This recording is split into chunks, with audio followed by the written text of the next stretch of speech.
Welcome into Surviving Paradise, the podcast that takes a sometimes serious, oftentimes humorous look at the claim by Jehovah's Witness leadership that we are all living in their modern day spiritual paradise. I'm your host, Stacy Bauman, former elder, ministerial servant, and a little guy raised as one of Jehovah's Witnesses in the 70s and 80s. Always like to issue a warning. We like to have fun here. We like to heal. There's some education, at least hopefully, but there's lots of sarcasm, humor. Please note, it's never meant to offend anyone or their belief system, simply my own brand of observation. I want to start out by saying that I love lions. Probably my favorite animal. I like Black Panthers too, but I'm a big fan of lions, and I doubt that I'm alone. I'm absolutely in love with their royal nature, how they carry themselves, the way they look. They look like little cuddly cats, but they're not. They're just really majestic animals. And as a kid growing up just outside of San Francisco, I used to visit the San Francisco Zoo, and it had a lion's den. At least that's my perception of what it was. I'm not even sure if it still exists at the zoo. It's been so many years since I've been there. But I distinctly remember entering the lion's den during feeding time, and I want to thank Mom for taking us to that. I remember the rows of cages, which incidentally immediately hurt my heart. Even as a kid, I just hate to see animals caged, subject for another time, but it bothered me, particularly because I love lions. To see the king of the jungle behind bars looking a little beat up and pacing, that pace they do, I hate it. I hated it then. I hate it now. I've come to understand that obviously some of that is for conservation and we save their lives in some of these zoos, but at the time I hated it. But I was there to witness something that made a much deeper impact on me as a little guy. If you were lucky enough to visit the San Francisco Zoo and the Lions area during feeding time, you literally saw and physically felt something that literally shook you from the inside out. I will never forget that experience. The lions knew that food was coming, and they started to roar at each other in anticipation. It seriously gives me goosebumps just thinking about it right now. One male lion in the far cage started roaring, then the other lion began to roar in response. I could literally feel it in my little body at that time. I covered my ears. I was terrified. It shook me to the bones. It was an incredible show of power. And it was obviously enclosed, and so it just echoed and boomed. It was something. I took it as excitement at the time from the lions that food was coming. Then, of course, the zoo people dropped in these large bloody steaks. I'm guessing it was a side of beef. I'm not really sure. I was too little to understand. But have you ever watched a lion eat? I got to tell you, I just stood there in awe. It was incredible, and I was in love with them from that point forward. Those eyes, those roars, just incredible creatures. As I aged, I have to admit that memory has become a little bittersweet. I realized that by being in that cage, humans took something away from the kings and the queens, something that is instinctual. They took away the joy of hunting. And lions truly need to hunt. It's who they are. What most people are not familiar with is that lionesses, the female lions, are in fact the primary, hunters in a lion pack. Though female lions look and are physically smaller than the male lion, they make up for it in speed. They're faster than the males. They are, in fact, up to 30% faster, reaching top speeds of up to 45 miles per hour. Additionally, lionesses also hunt together in packs. The ladies stay together, effectively increasing their chances of capturing prey successfully. Lions are efficient hunters. They're so efficient. They make it as easy as possible in order to feed the rest of the pride. Did you know that lions have a reflective layer behind their retinas that amplify the brightness of their prey, allowing them to see better than their prey can see them? However, lions can't spot anything unless it's moving. Very interesting facts. I know I'm off on a tangent here. They also have whiskers, those big whiskers on their faces. They're sensitive to vibrations, which can tell them when their prey has stopped breathing. Very interesting stuff. Little known facts, right? Well, with all of that considered and said, here is an undeniable fact about the kings of the jungle. Lions often prey on the vulnerable. They will identify the weakest, the hungriest, the smallest, the most elderly, the youngest, the loneliest, and they will surround that animal and pounce. How many of us have seen that in the old documentaries on TV, the National Geographic footage? I'll come back to that. Did you keep watching, or did you quickly change the channel seconds before the lion pounced on that tiny little cute gazelle and ripped it apart? I got to tell you, my mind always goes back to that day at the San Francisco Zoo. I cannot tell you seriously how terrifying a lion's roar is, particularly when it's enclosed and echoing, and there's lots of them. And for that reason, I've always had a lot of questions when it comes to lions. I've always had a lot of questions for, oh no, here he is. I've had a lot of questions for Noah. There he is. He made his debut. How exactly did he navigate trapping and catching a couple of lions, walking them thousands of miles to his ark, feeding and hydrating the lions so that they didn't die on their journey back to the ark? Were they on a leash? Did he keep them from running away? Did he watch them at night as he slept? But most importantly, how the hell he had those lions in an ark hanging out for a year, not eating all the animals around them? No one knows. I know that shocks you. No one gets it. Maybe those same two angels that visited Lot kept them cordoned off. I don't know. Maybe the angel that visited Daniel kept their mouths shut. No clue. But I got to tell you, the whole thing with lions with me, I couldn't wait to meet, you guessed it, my guy and podcast host weekly, Noah, at one point in my life to ask him all these questions. And from there, I have to say that probably anyone listening to this show knows that Jehovah's Witnesses also really love lions. We grew up hearing about the lion of the tribe of Judah. It's used over 150 times, that phrase in the Bible, to describe people like King David, King Solomon, and ultimately Jesus Christ himself. We learned about Daniel and the lion's den as young kids, and how an angel kept Daniel from being cat food, and how Jehovah will do the same for Jehovah's Witnesses today, handing out watchtowers during persecution. Well, only sometimes. Sometimes. We know Peter compared Satan to a roaring lion. They love that one since they, too, seem to have a lot of insight into how lions hunt. And Jehovah's Witnesses even talk about lions in the book of Revelation and how they all relate to their printing organization in upstate New York. But what most Jehovah's Witnesses will not tell you is that just like lions, they too prey on vulnerable people. Jehovah's Witnesses have had a great deal of success over more than a century by actively seeking out vulnerable people. The young, the elderly, the sick, the broke, the grieving. It's true. And if that makes you uncomfortable, I understand. But it can't be denied that it is 100% true.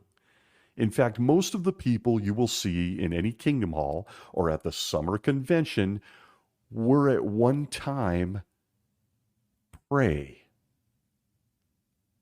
I say this from experience. I grew up in a single-parent family where my father was not a very nice guy and left when I was 4 years old. My young mother raised 3 children by herself, working full-time and giving up on her own dreams to be certain that these kids were cared for.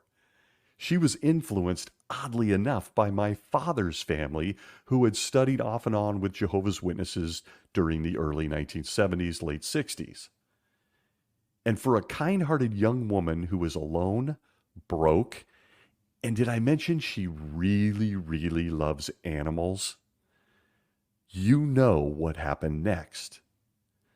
The Blue Bomber, otherwise known as the truth that leads to eternal life, was ready made as a trap in the early 1970s for vulnerable people. And when partnered with its hunting partner, the organization's claim that Armageddon was coming in 1975, I have to tell you, a lot of wonderful people were nothing more than easy prey for the printing organization in New York. She and we were captured, and were far from alone in that way. 1966 to 1974 saw this organization's numbers increase significantly, including baptisms, which went from 59,000 in 1966 to over 297,000 in 1974. 1975, yeah. You know, because we were in the last day of the last days then, too, in 1974.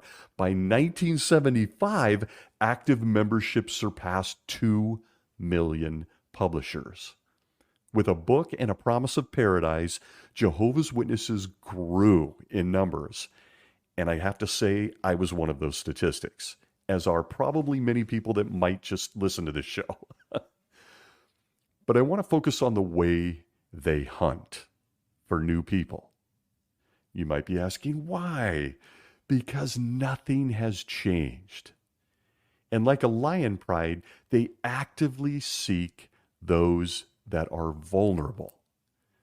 If anything, I hope this conversation, I know it's a one-way version, will serve as a warning to those that come in contact with Jehovah's Witnesses, or hopefully help someone that is currently being circled by some book cart pushing lions, and maybe help them avoid them. In general, there are two methods that lions employ to hunt their prey. The first one is by stalking them.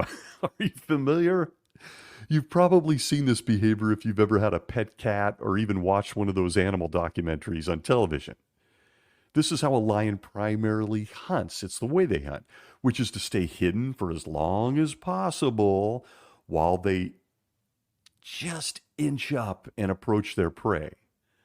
And for those who think, man, he's off the rails, he's being a little overly dramatic here, think again. I encourage you to think again. Jehovah's Witnesses use truly despicable methods to pounce on vulnerable people. I'll give you an early example. And I still can't believe this. In my former congregation, some of the pioneers would join pioneers from neighboring congregations, and they would stalk. Are you ready for this? They would stalk and hunt in a cemetery. Yeah, in cemeteries. You heard that correctly. Memorial Day here in the United States was a big field service day for pioneers. Try to picture that. Walk with me for a minute. Your family is visiting the grave of a lost family member that you're taking the time to remember on this special day. You're grieving all over again. Your heart is heavy. You miss them so much. It's an intimate moment. There's tears. There's stories and memories being spoken. There's the flowers that you brought to place on their gravestone. It's the very essence of life and all that's important on display, remembering those that we love the most. It's a very tender, dare I say, vulnerable moment for anyone. As you no doubt hug your other family members, you place flowers and you reminisce, you're approached by two strangers with book bags who want to hand you a tiny tract or a magazine or have you stare into a tablet they're holding, telling you to just cheer up. Cheer up. Any second now, that loved one you're here to honor is going to pop out of this grave. Sort of like Michael Jackson's Thriller video. They're just going to start reaching out and reappear, and you'll be able to hug them again.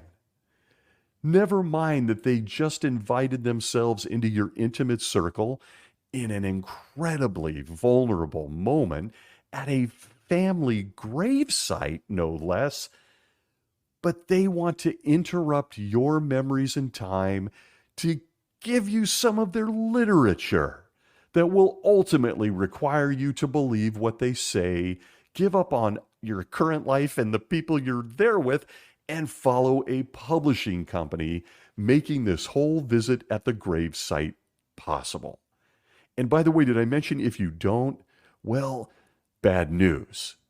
You see, this moment in time on Memorial Day, well, this is considered a witness to you. And if you reject us, them, or it, well, your loved one there in the ground is actually better off. You see, at least they were buried. Our God will slaughter you and leave your body like manure on the ground for the animals to eat any second now. And will this loved one in the ground that you're here remembering today, well, you see, they're lucky.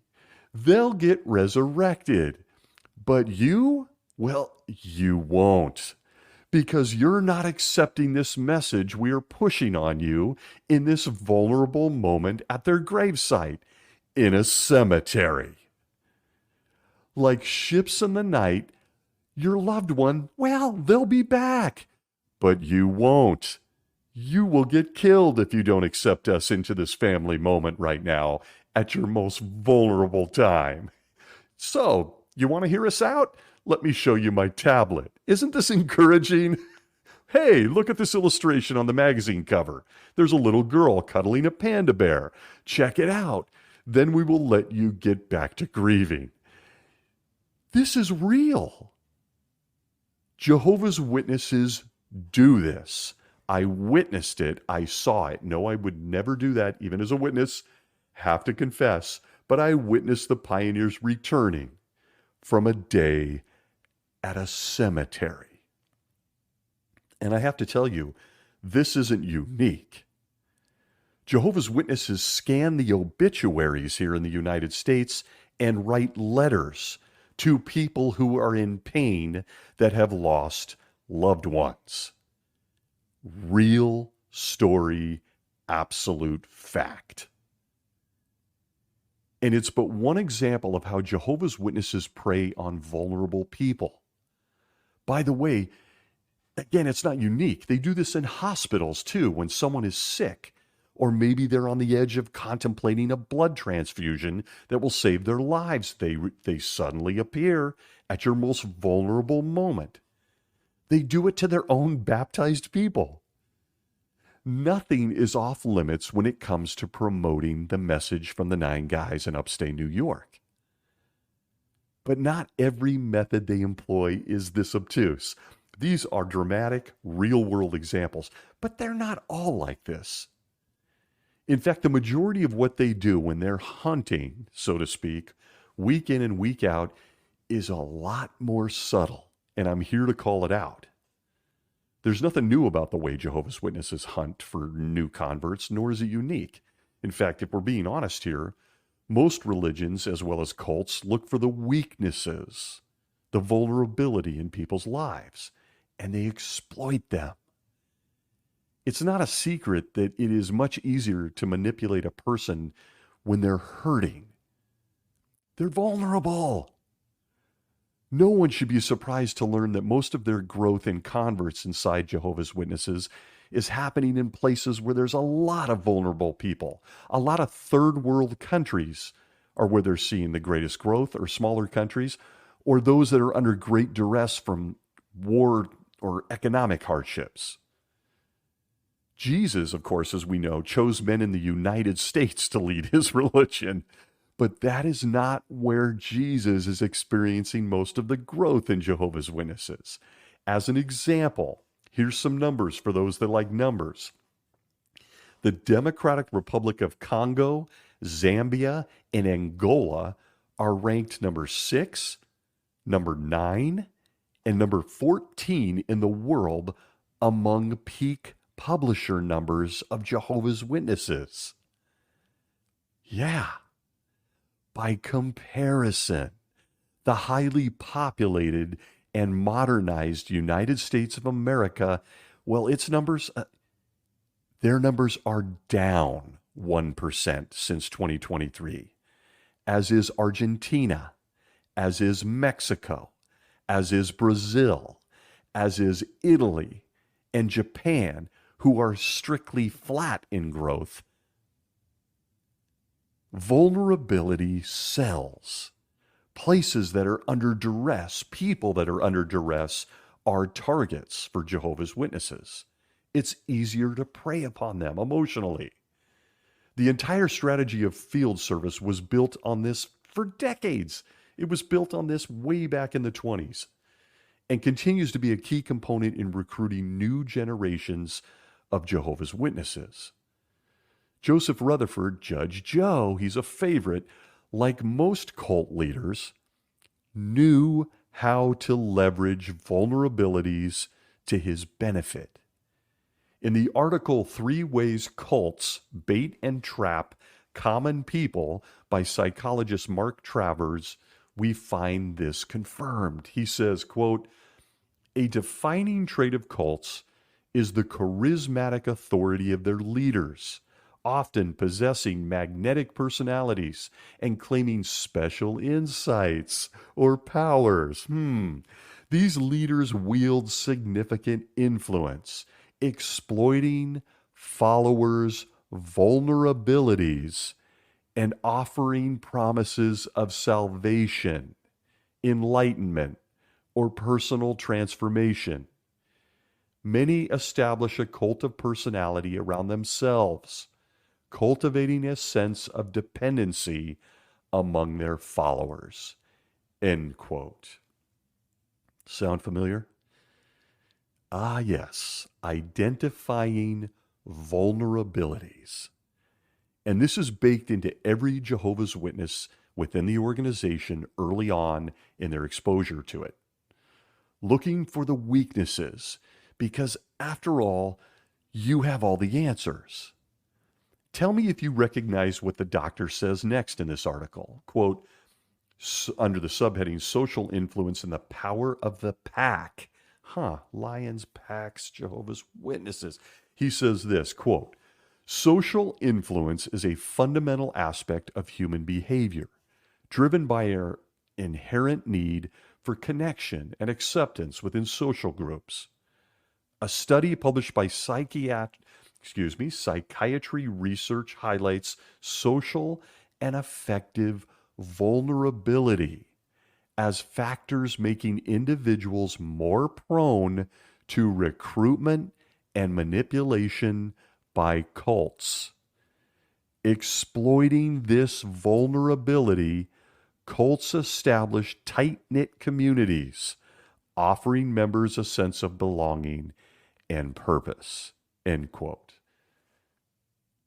Does that not sound familiar? I have to say from my own experience, this was very, very true with my family and my mother. She was in her very early 20s with no work experience and 3 kids to feed. Enter Jehovah's Witnesses. My mother then got baptized in 1972. And I'm here to tell you nothing has changed. Jehovah's Witnesses are trained weekly at their meetings on how to identify vulnerabilities in every single person around them. For those of us that have been Jehovah's Witnesses and left, or maybe we've had a little bit of time to reflect, you likely recognized a few things about the hunting work. Scratch that, sorry, the preaching work.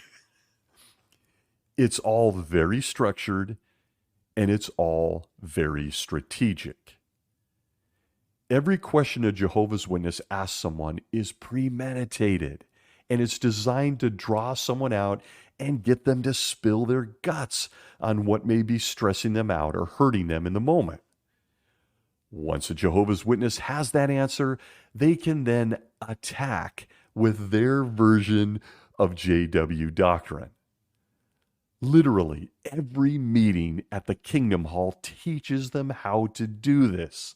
But they have one meeting weekly that is wholly dedicated to teaching Jehovah's Witnesses how to do this with vulnerable people. It used to be, back in my time, it used to be called the service meeting, but I know that that's gone now. And I understand that it goes by different names. There's always a rebrand in progress in the last days. I think they call it now Life and Ministry Meeting or the Midweek Meeting. I've even seen the Our Christian Life and Ministry titled for this meeting. But it's the same thing. It's the same training from the old service meeting. Doesn't matter who's in the audience learning, by the way. It could be a young person. It could be an old person. Get them trained. You can visit their website tonight, and by adding the words iron sharpens iron into the Holy Spirit search bar on the top right side, you will be greeted by a series of videos called, again, Iron Sharpens Iron. Isn't that clever?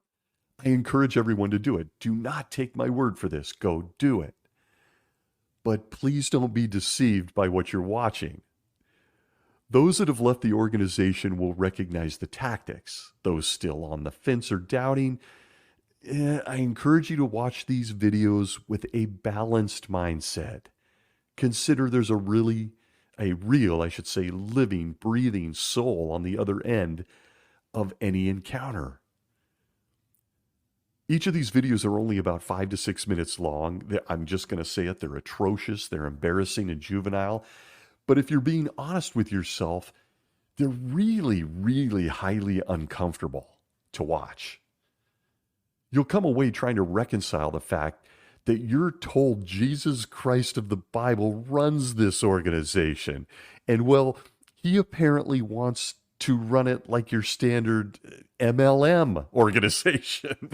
Once you see these videos, you just come away going, oh, that feels like an MLM. In fact, video 1 is titled Starting Conversations, and it's hosted by Brother Taylor Bornschein. As you watch it, you're going to watch him encourage Jehovah's Witnesses to just relax. Come on now, just relax. Your single goal is to just start a conversation that leads, of course, to a witness about our organization. From the get-go, the motive is off kilter. You have an endgame. And there it is. He says this, step 1, give a friendly greeting. Then he says, quote, then we can give a friendly greeting. Mention something that's happening right then and there. Maybe the weather, the long line at the grocery store, or their nice car, or another genuine compliment. End quote. Brother Taylor, come on, Brother Bornschein, are you encouraging materialism? I really like your car. And I have to tell you, as you watch this video, at first it does make me uncomfortable. It looks like an MLM. And I immediately thought of the lions patiently waiting in the grass. For example, and here I'm leaning into my former training, a Jehovah's Witness might be looking for something like this in such an encounter. Hey, nice car you have there. And again, if the person doesn't tell you to get the hell away from them and their car, you've been successful, according to Brother Bornschein. If they give you an odd look and say nothing, well, in the old days, we Jehovah's Witnesses were trained to tell them what their vulnerability was. Something like this. Hey, nice car. I bet it was really expensive. Isn't it hard to make ends meet today? You know, we're in the last days and Jesus said it would be tough. I'm not kidding. They're training people still to hunt this way. Tell them they have a nice car. Isn't this line long at the grocery store? I see you're buying bananas. Did you know we'll have perfect bananas someday? This is the way they teach them to interact with real people. You see, just an honest compliment, question, or gesture, it doesn't exist with Jehovah's Witnesses. They're hunting. They have an angle, a vulnerability that will allow them to tell you about 9 guys in New York that have all the answers to your problems. In fact, in this video, Taylor Bornschein takes us through several steps, but he takes us to step 3 when he says that if the conversation continues, hit them with, quote, an expression of your faith.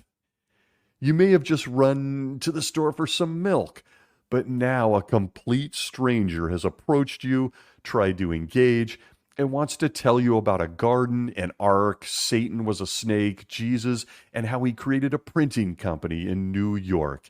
And they're there to save them. It's true. You can chalk it up any way you want it, but this is the end game. I'm not going to drag this on, but seeing this video is believing. And it's a series designed to train Jehovah's Witnesses. Iron sharpens iron. But my favorite part is that Brother Bornschein goes on to use the example of Jesus witnessing to the Samaritan woman at the well, in the book of John. That he started by asking for a drink of water. And in one of the most ignorant comments I've seen, maybe all time, he then says this in an effort to teach witnesses to do the same. Quote, 7 verses after Jesus started the conversation with the Samaritan woman, then he witnessed to her. End quote. Wait a minute, Brother Bornschein. What? Wait. Apparently, Brother Bornschein believes the Bible was written in real time, that there were literally 7 verses in between him trying to witness to her. Is this some sort of prophecy or something? Did Jesus relay the governing body that he relayed to them, that he waited 7 verses to witness to this woman at the well? I don't even know what to do with this nonsense. It's nonsense. Connect the dot training. Come in with an end goal, an end game. Nothing, your motive isn't pure. Your idea is to find out where they're vulnerable. You're hunting.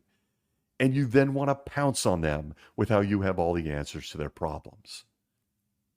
And aside from how absolutely awful this entire video series, Iron Sharpens Iron, is, available on the website, go look for it. It completely exposes the organization's methods for getting to people's vulnerabilities. And how Joseph Rutherford amped up the basic principle you'll find in any sales organization, folks. Truthfully, I want to issue a trigger warning right now, because what I say next isn't meant to disrespect anyone. There's no judgment for those that may be part of what I mention next. It's a personal decision.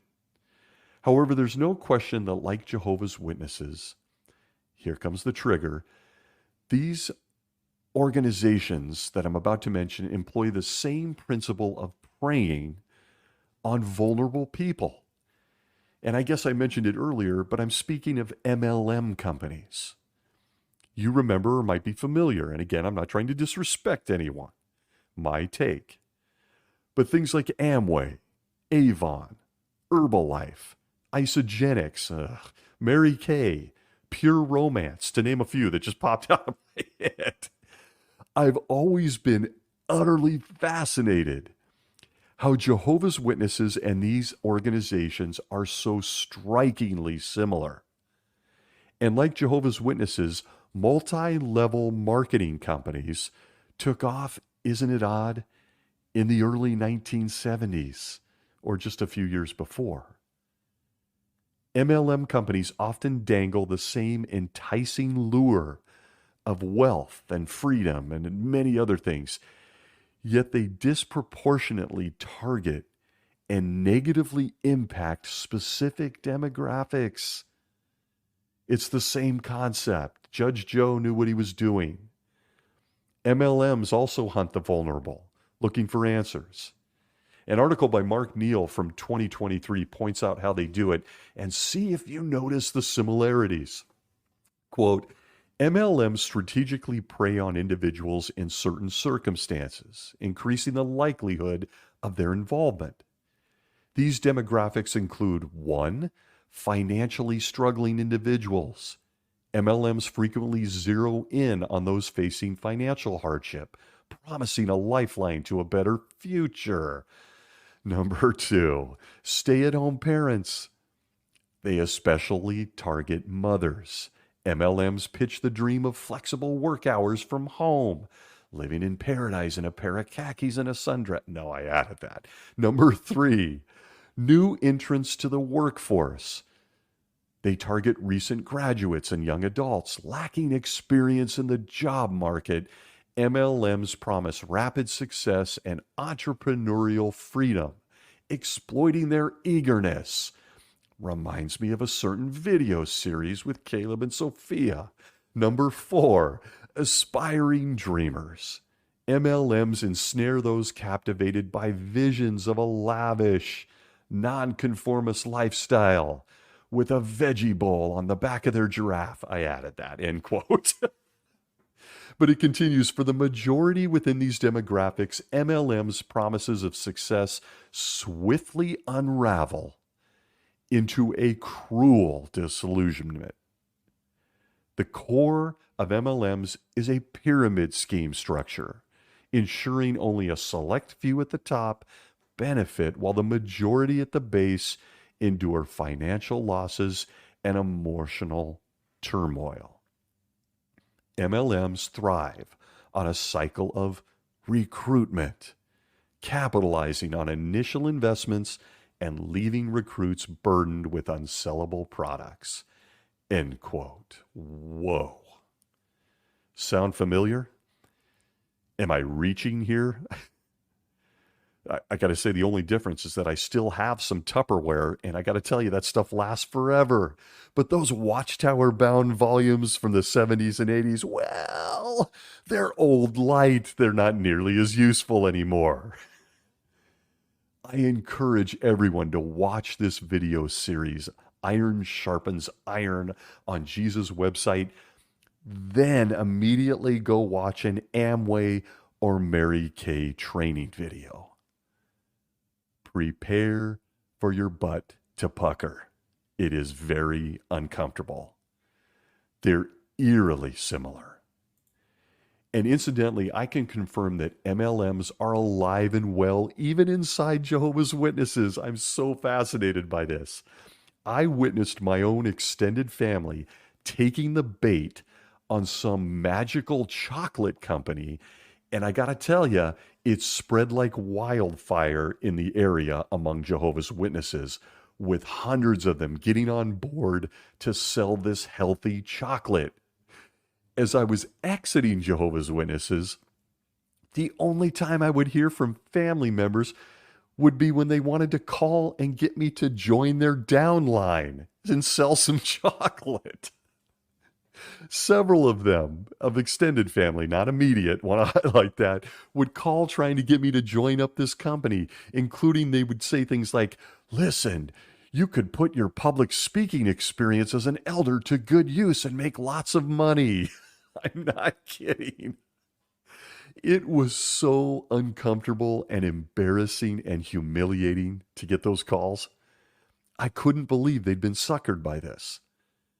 But I'll share here that some of that conduct, as I was clearly beginning to miss meeting, move away from the organization, the fact that I only hear from them on some of this subject matter, come join my MLM thing, I got to tell you, really helped wake me up. And just to wrap a bow on that story, by the way, the MLM company that family and lots of witnesses in the U.S. here had joined and were pushing and promoting, that were telling people was the path to riches. Well, in 2017, a federal judge ordered the Reno-based MXI Corp, Josai Chocolate is what it was called, to pay $7.7 million to settle a class action lawsuit with the salespeople who accused it of running a pyramid scheme. Oops. Oops. No clue yet how this affects extended family. I can tell you one of that extended family still has one of these road signs on a street I drive down every day where you sponsor the road that's pushing this chocolate company of theirs that no longer exists. Still past the sign, it's still there. But I would watch and wonder as people I loved very much and still do, but as they took the bait. And it made me realize how susceptible certain personalities are to this sort of stuff. And by stuff, I mean Jehovah's Witnesses as well. The governing body isn't any different than one of those MLM companies. They know there will be attrition in their ranks when people wake up to the fact that Armageddon and the paradise afterwards is just a big fantasy. And so they must keep training the next round of faces to seek out the next round of people who are going through hell in their lives. They're the easiest ones to hunt. And if they don't think they're going through hell in their life, by the way, Jehovah's Witnesses are going to remind you that actually you are. You really are. Isn't the world a terrible place? I got to tell you, as an example, see the front page of the website right now. That being that website, I don't repeat. If you want to see how embedded this is in Jehovah's Witness culture, that they will tell you you're vulnerable, even if you're not really feeling it, one only needs to visit the website in 2024, where each week, if not day, I don't keep track, the lead article on the banner is almost always asking a question that is currently playing on people's fears on the planet. I want to give you an example of what I mean. In the past 4 weeks alone, anyone visiting the website was treated to banner articles such as this, quote, political violence. What does the Bible say? This one was posted just hours after the assassination attempt on Donald Trump in the United States with a big picture of a gun barrel in your face. How about this one? Conspiracy theories. Protect yourself from misinformation. Oh, the irony. How about this one? Will Armageddon begin in Israel? And finally, this week, right now, haven't checked, but as of yesterday, can the Olympics really unite people? That's a sampling. If you're not feeling vulnerable, we're going to make you feel that way. And on that last one, I got to tell you, I left a message for Sister Serena Williams, but she hasn't returned my call. She's probably still, well, at the Olympics. I don't know.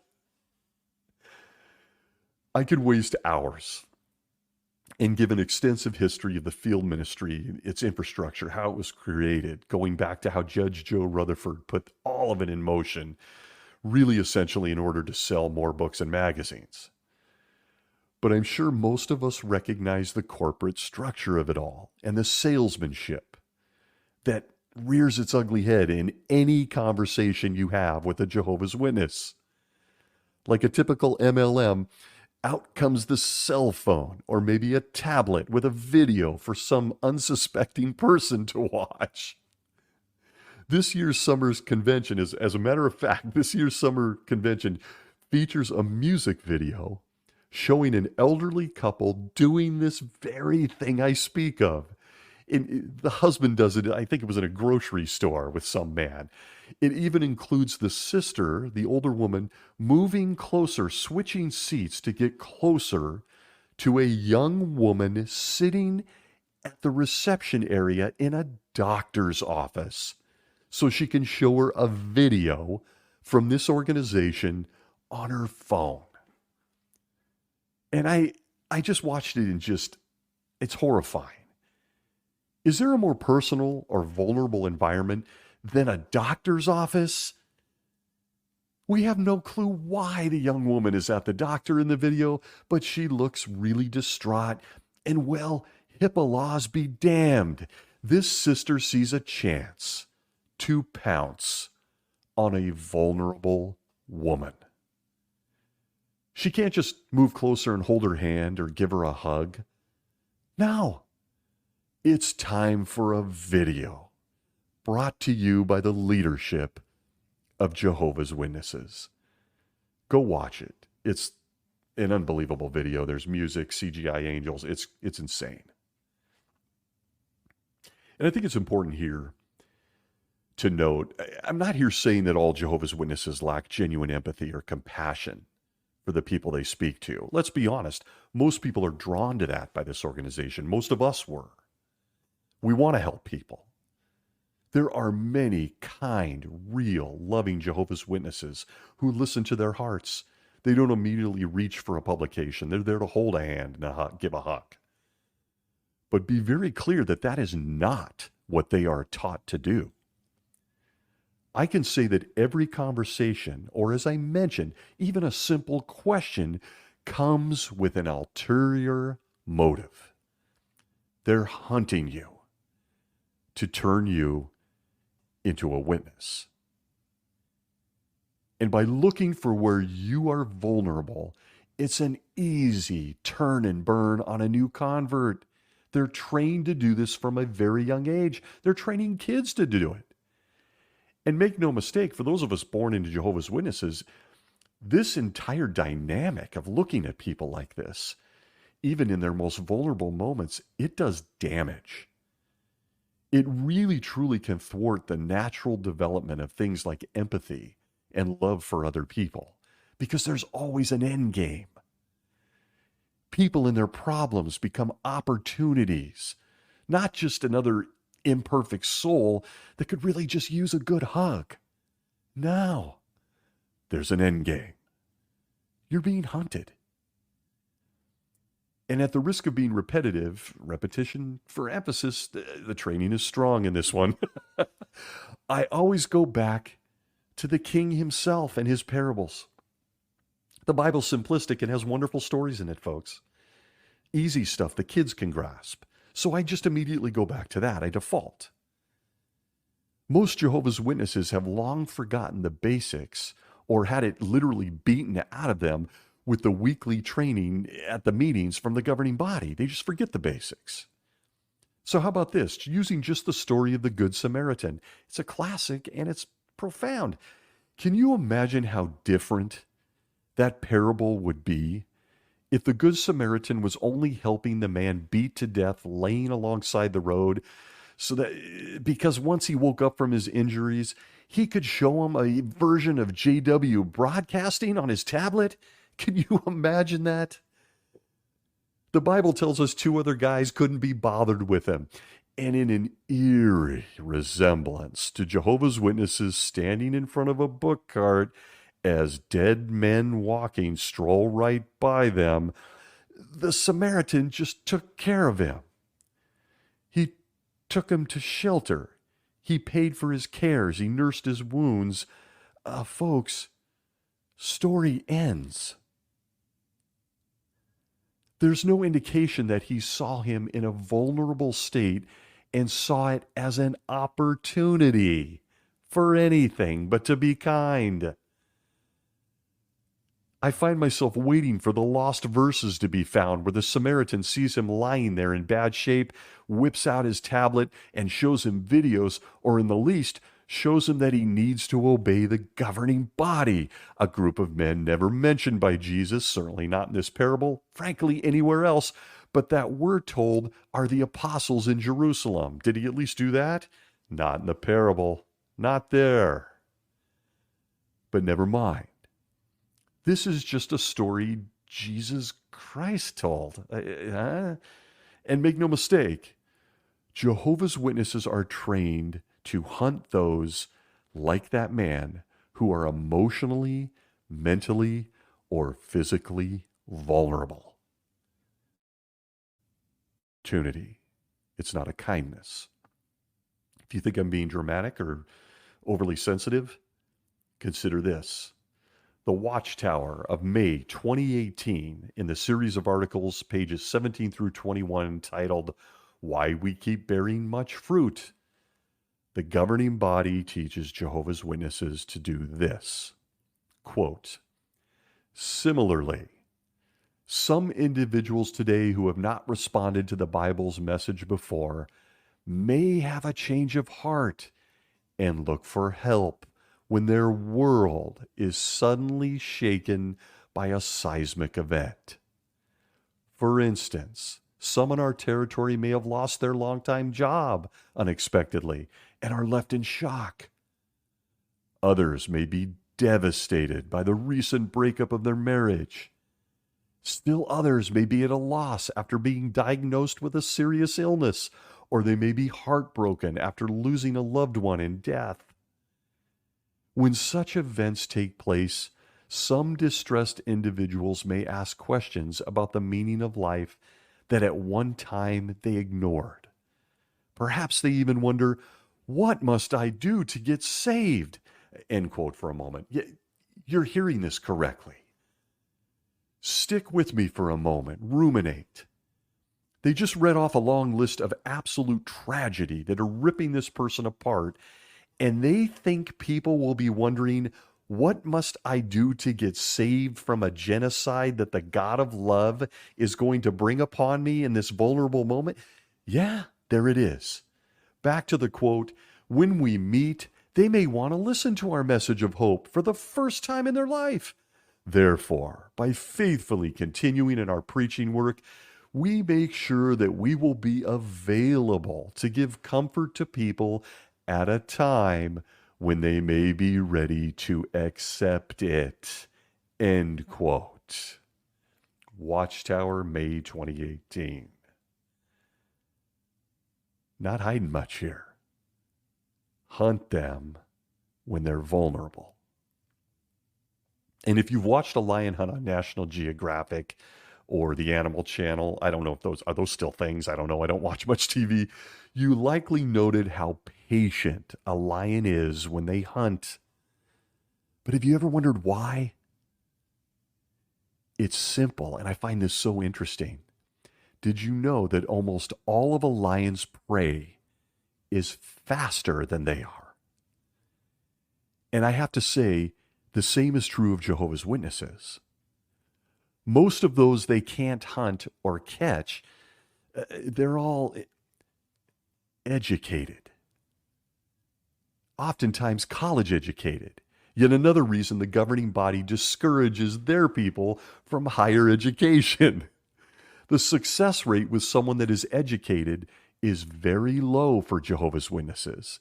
It is much easier to prey on those that are uneducated. The other ones are too fast for them. In other words, when you're uneducated, you're intellectually vulnerable. And this certainly speaks to all the material the governing body pumps out to kids who have no life experience. You couple that with the stressors their parents may be dealing with, and folks, you have an easy kill. It's not hard to hunt people like that. I'm going to hammer this home. Jehovah's Witnesses are trained to sniff out vulnerability and fill the void. And they're given a full toolbox that helps them hunt. One of their most powerful tools are their publications illustrations, and now they've moved into videos and movies. Those illustrations in their publications are made to appeal to vulnerable people. That mansion in the Watchtower article, that illustration of the mansion overlooking the waterfall, overlooking the vista, that has all those animals running through it. It's not as likely to appeal to a rich American, because in many cases some of them have it or something close enough, but it sure appeals to a poor family in a developing country. And I got to say, hell, it appealed to me. Those illustrations, now videos that are really up their game, they have you. When you're looking at those and you're encouraged to meditate on the future and to think about putting yourself there, and the music is swelling and the emotions are flowing, I'm just going to share something with you that's a grim reality. The lions are circling. They're preying on vulnerability. And we're familiar with what happens next. Who knows all about the term love bombing? Oh, yes, Jehovah's Witnesses are great at love bombing you when you're down. From Big Think Neuropsych, the article How Apocalyptic Cults Use Psychological Tricks to Brainwash Their Followers, we're told this quote, the reason that people often join doomsday cults in the first place is due to a manipulative trick known as a love bomb. This is when a cult, from the leaders down to the newest recruits, showers someone with affection, care, and support. Not only is this intended to make people feel welcome and at home, but it subtly and insidiously establishes a dependency relationship. Everything you need or want has come through the cult. At first, this is generously given. After a while, it's given with a few conditions attached. In the end, affection and love are given only to those who behave exactly as they are supposed to. End quote. When you're someone undergoing a tough time in life, you really just need a little love, some patience, some nurturing, forgiveness. A Jehovah's Witness may initially provide a safe place for someone to land, but make no mistake, your vulnerability in that moment was used against you. And they are playing the long game, even if they're good people, because they've been trained to.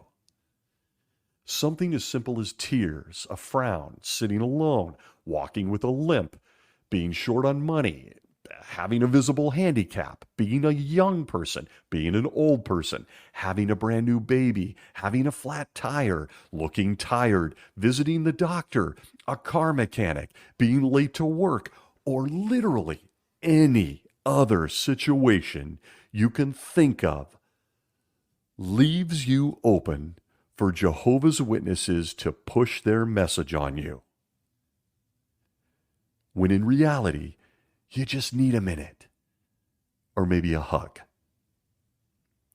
The end goal is getting you to be a baptized Jehovah's Witness, joining the ranks and building their downline.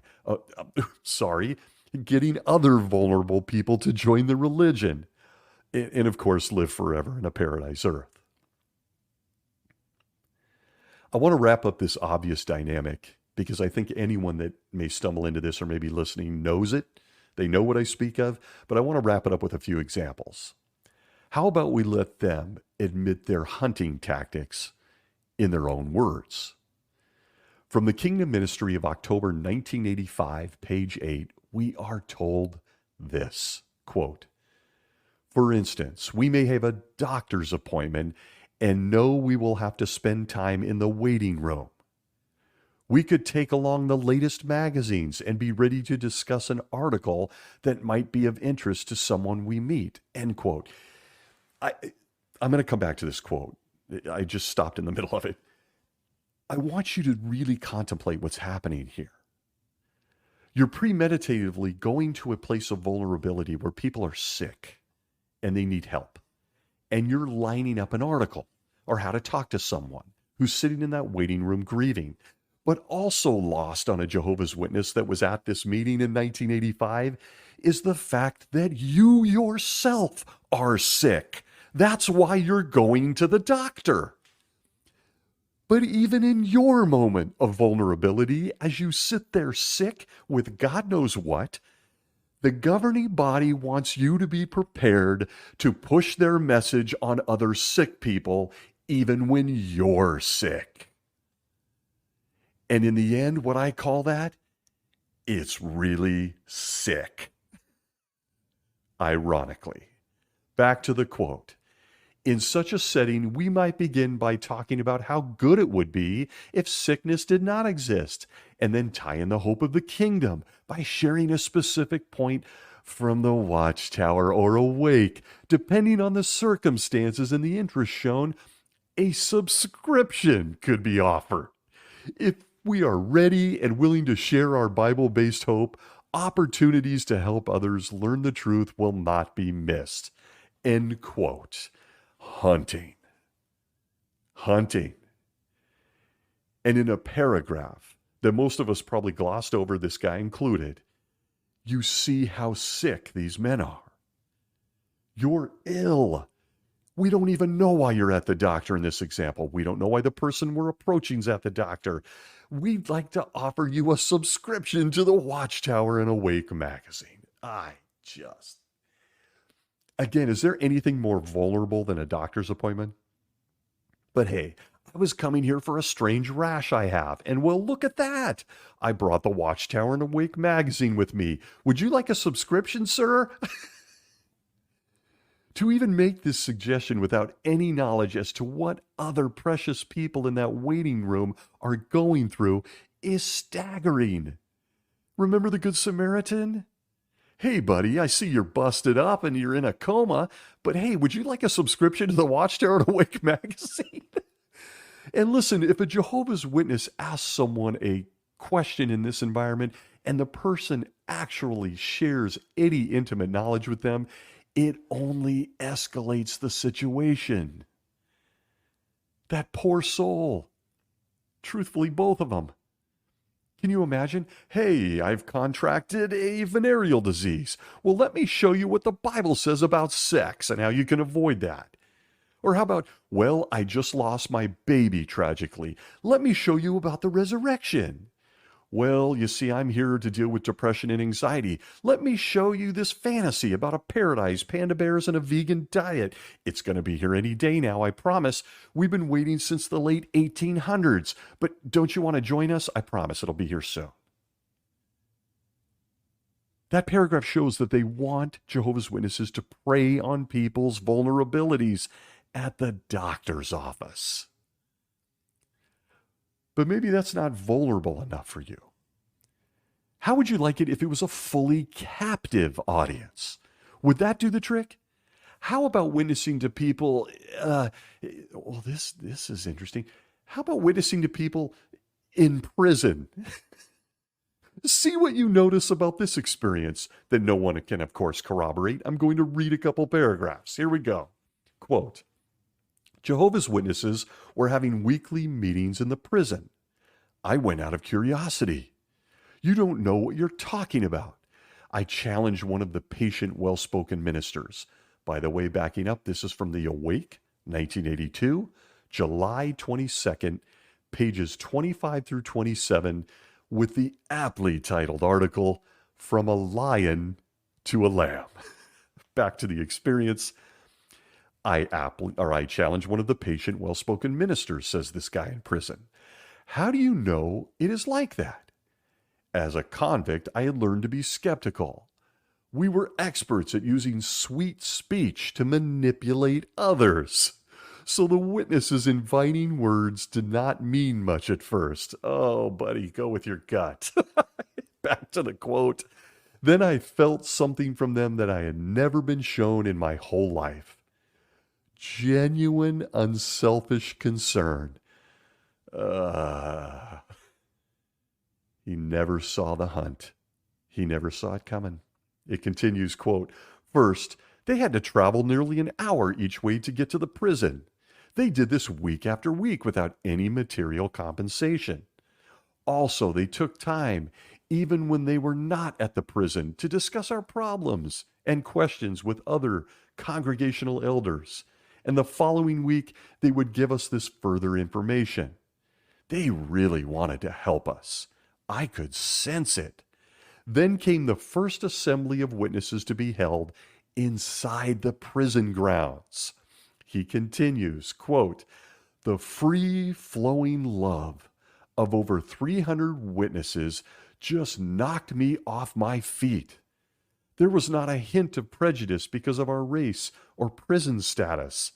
It is just as Jesus said, by his self-sacrificing love, all will know his true disciples.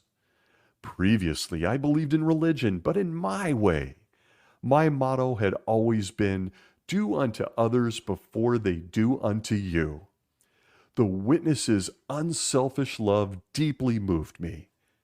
In fact, at this assembly, October 5th, 1974, I was baptized.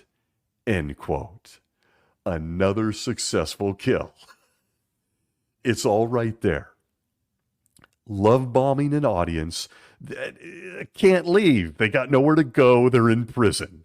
And to think he dismissed all of his initial skepticism and ignored his own gut, telling him that they were using, quote, sweet speech designed to manipulate others. He ignored it. He shelved it. And you have to wonder, based on the date, did they tell him 1975 was a special date? Did they happen to mention that they were telling Armageddon was coming then? Keep alive to 75? He was in prison. I wonder when he realized that they were counting field service time, that they were counting him as a Bible study, that they were counting all the return visits when they were, quote, driving an hour each way to the prison just out of the goodness of their heart. Well, you probably want to know how it ended. This guy got out of prison in 1981, and the story ends rather interestingly. Here, I'm going to relate from the same article as told by his wife, who incidentally he met in the congregation, and she thought he was a catch. I don't know how. He wasn't an elder, but she was a single sister and she wanted to get married. This is what she says, quote, Al and I were returning from the preaching work. A man came out of a bar room, stared at us, and shouted, "Look at that pretty woman. I have to kiss her." Then he came over and started to put his arm around me, explained Barbara. I looked at Al and I saw his jaw tighten up. But Al didn't do a thing. I backed away from the man, who then reached over and shook Al's hand. He said to my husband, "I'm sorry, mister, but with a beauty like that, I just got carried away." He walked off. I'll never forget what Al then said. "Baby, if he only knew what I could have done to him." I told Al, "Jehovah's Spirit was certainly with you." End quote. And so ends the story of a man who got out of prison and was captured as one of Jehovah's Witnesses. And I got to tell you, I was going to leave that out, but I slipped it in because, well, apparently it's perfectly okay to let another man rub up on your wife. He was now a true Jehovah's Witness, and Jehovah's Spirit kept him from kicking the guy's ass for touching his wife. I apparently never have had Jehovah's Spirit because, well, I got to tell you something. If someone rubbed up on my partner, I would have kicked their ass. And I actually have a story along those lines. I'm not going to share it here for another day. But Jehovah's Spirit sure is mighty, isn't it? It kept Al from beating this guy's ass, but it didn't save that little kid who needed a blood transfusion. It's all very odd. Interesting stuff. Oh, and final thought. Why didn't Al, in this moment, witness to this guy who was rubbing up on his wife? Because he was clearly in a very vulnerable moment. God, that Holy Spirit stuff is tricky, ain't it? There are so many questions, and those are just but two examples. But all of this is nothing more than a very small sampling of how Jehovah's Witnesses have distorted motives. They may think and even want, some of them really want to act with pure motives, with genuine compassion. But more often than not, everything comes with an ulterior motive, with the end game being to convert you and me to Jehovah's Witnesses. There is literally so much more I can explore on this subject, and it's a bit of a rant, including how vulnerability is hunted, preyed upon in your relationships in the congregation, in shepherding calls, in public talks, and so many other ways. But all of it points to the end game. I'm not just here to give you a hug. I have all the answers. Follow me and become a Jehovah's Witness. It is truly tragic. But I started by saying I love lions. And I do. I really love lions. Despite that love, even I get really squeamish when I stumble onto one of those classic National Geographic documentaries, watching those majestic cats patiently stalk, surround, and pounce on an unsuspecting, vulnerable animal that is pretty cute itself and is already, in most cases, isolated or in pain. And we all know what happens next. It's really hard to watch. I often have to turn the channel. How about you? It gets pretty gruesome. I'm here to say that if a stranger approaches you out in the wild and asks you a random personal question, the next move is yours. You're faster than they are. Will you answer? Will you share a vulnerable detail about your life or what you're enduring? Again, the next move is yours. And I'll tell you, if they have a tablet or a book card, or they reach into a bag for a magazine, you just might be the hunted. I want to thank you all for joining me this week. Wherever you may be careful out there and be well.